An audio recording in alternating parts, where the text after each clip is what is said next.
But one thing that always really got to me was music. I'm a very musical person, and that was God's way of speaking to me or challenging me. Was I would be at church on Sunday and then I would hear these words, and sometimes like during communion, you're supposed to pray, and I never did that. I would just sing the words, and that would be my prayer to God. And so one Sunday morning in 7th grade, we were singing the song, I don't even remember what it is now, but I just like, something hit me and I started bawling my eyes out in church, and my parents were looking at me like, what is wrong with you? We're singing a song and I'm crying. And that morning I just made the choice to be baptized. I was like, I feel like this is really something that God's calling me to do, and I feel like I want to live my life for God. And so I got baptized that day in a lake, and after a while I just was like living on fire. I was like, oh my gosh, God is so good. I now realized like what everyone was talking about, like why my parents are just so in love with God and why everyone follows Him, and I was just on fire for a while. But as life went on, I gradually became more comfortable with regular life and Christian life, and as I did that, something else started to set in. Fear controlled me, and it controlled my thoughts, and anything I would do, I could not go to sleepovers without flipping out. Trips with other people sometimes, so I had trips with my parents. I couldn't even tell you what I was afraid of. I was just afraid of everything. I couldn't go to sleep at night. It was terrible. And so that kind of set in, and as that set in, I found myself growing farther away from God, and I just stayed really closed in, and I didn't really tell people if I was struggling. Like, they could obviously tell just because I was a wreck, but I kept it all inside. I didn't really let anyone else know. My parents didn't know what was going on, so it was just me battling myself in my head. Until my first mission trip that I went on, my freshman year, I went to New York City, and it was crazy. I had been so worked up for this, but so excited at the same time. I just felt like God was going to do something crazy awesome. So the way down there was terrible. I had to take Dramamine because I could not stop worrying. And the first couple of days were just a wreck. It was a constant battle in my head. People would ask me what's wrong, and I couldn't even tell them. I was just afraid of everything. But I tried to keep that good look on the outside, that I had everything together. It was okay, and I was doing good on this mission trip, and everything was going to be fine. And then one night, we went to a Hillsong church, and of course there was music, and oh, God was speaking to me. And it was crazy. But it wasn't just I heard the song and it was great. It was, I heard the song, I bawled my eyes out, probably looked like a fool, and gave it all up. That was the real first time that I was like, okay, God, this isn't me, this is not you, I need to choose you. And one of the words of the song were, you won't relent until you have it all. And I felt like God was speaking to me in that moment, like, He will not stop pursuing me until He has everything within me. And so I just worshiped to the max, and I'd always kind of see people, like I was kind of a quiet worshiper, like I felt things really deep in my heart, but I didn't really portray that. And I'd always see people with like their hands raised and something, and I was like, what is that about? Like, is that really necessary? But that night, I just, both hands up, like tears streaming down my face, and that's when it first switched. And for the rest of the mission trip, I was fine, and I was just ready to serve, and I could think of God, and I could think of the purpose that I was there for, and I just let go of the fear.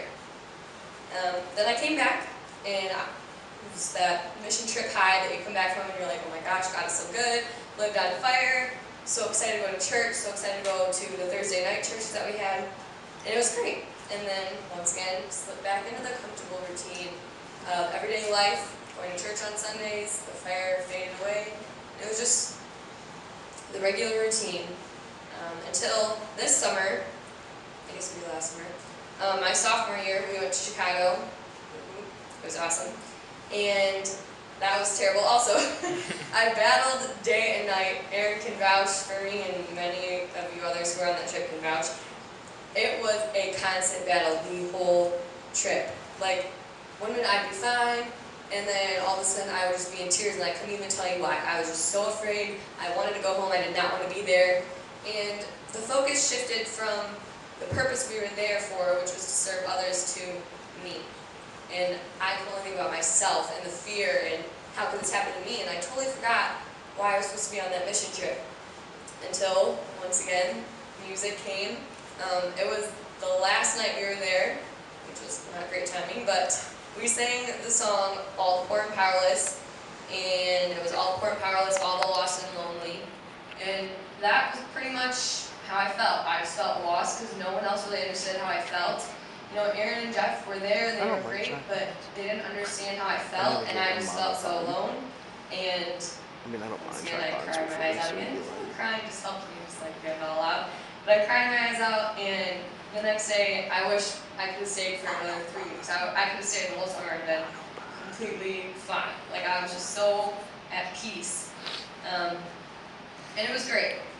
And slowly, as I've come back over this past year, I've started to settle into that comfort with God. When I first came back from Chicago, I was like reading my Bible, and I wanted to continue this because I knew how the routine went by now. You feel amazing, you feel super high, Jesus, yay, crazy, and then you slip back into it. So I was like, this is not going to happen again, I'm going to stay on fire. And as this year went on, things got busy, I wasn't focused on God, and I didn't even, I think the last time I read my Bible was like, I couldn't even tell you, that's really awful. But it became a routine again, and I realized that this is not the way I've been wanting to be living. So the past couple of Sundays, I've just been like, what's going on? Like, how can I change this? And I felt like I just needed some movement, because that seems to help me get into it. So actually, this morning, I was not planning on doing this, I just came up with this today. Not planning on doing this at all. This morning, our pastor gave a very powerful sermon, and after, he challenged everyone to worship to the max. He said, let go of whatever you're carrying, whatever you have, and just lay it all out there. And it was probably the most powerful thing I've ever seen, because I would say probably 90% of the church went up to the front and dropped to their knees and just praised no matter what. And this whole time I was like, nope, you can't do that. You have to have the look that you have it all together. Like, keep it together. Like, what's wrong with you? You have it all. There's nothing wrong. You don't need to cry. And as soon as I thought that, I just started crying. And so I dropped with the rest of the church to my knees, and it has to be one of the most liberating experiences that I've had. And I realized this morning, I used to think that fear was the thing that was holding me back. When Aaron would talk about, giving your testimony, I thought, I would always give it on fear, and like how fear has changed my relationship with God and how I've overcome that. But I realized this morning that's not what I struggle with. I struggle with pride. And pride is what kept all that fear built up, because I was so afraid to let everyone else see that I was struggling, that it just consumed me, and that's all I could think about. And the song, of course, it was the song that we sang. It was, some of the words go, I could just sit and wait for all your goodness, hope to hear your presence. I can hold on to who I am and never let you change me from the inside, but you have called me higher, you have called me deeper. And that song has always been a powerful one. But it was just like God saying to me, like, I have called you to higher and greater things, but you have to reach deeper within you.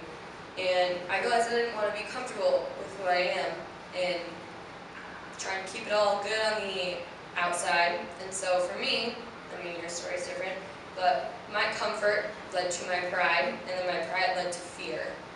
And so this is just, I guess, part of my testimony, but I've learned that letting God in gives me a new kind of comfort. I used to pray for peace, for fear, but now I realize I don't want peace.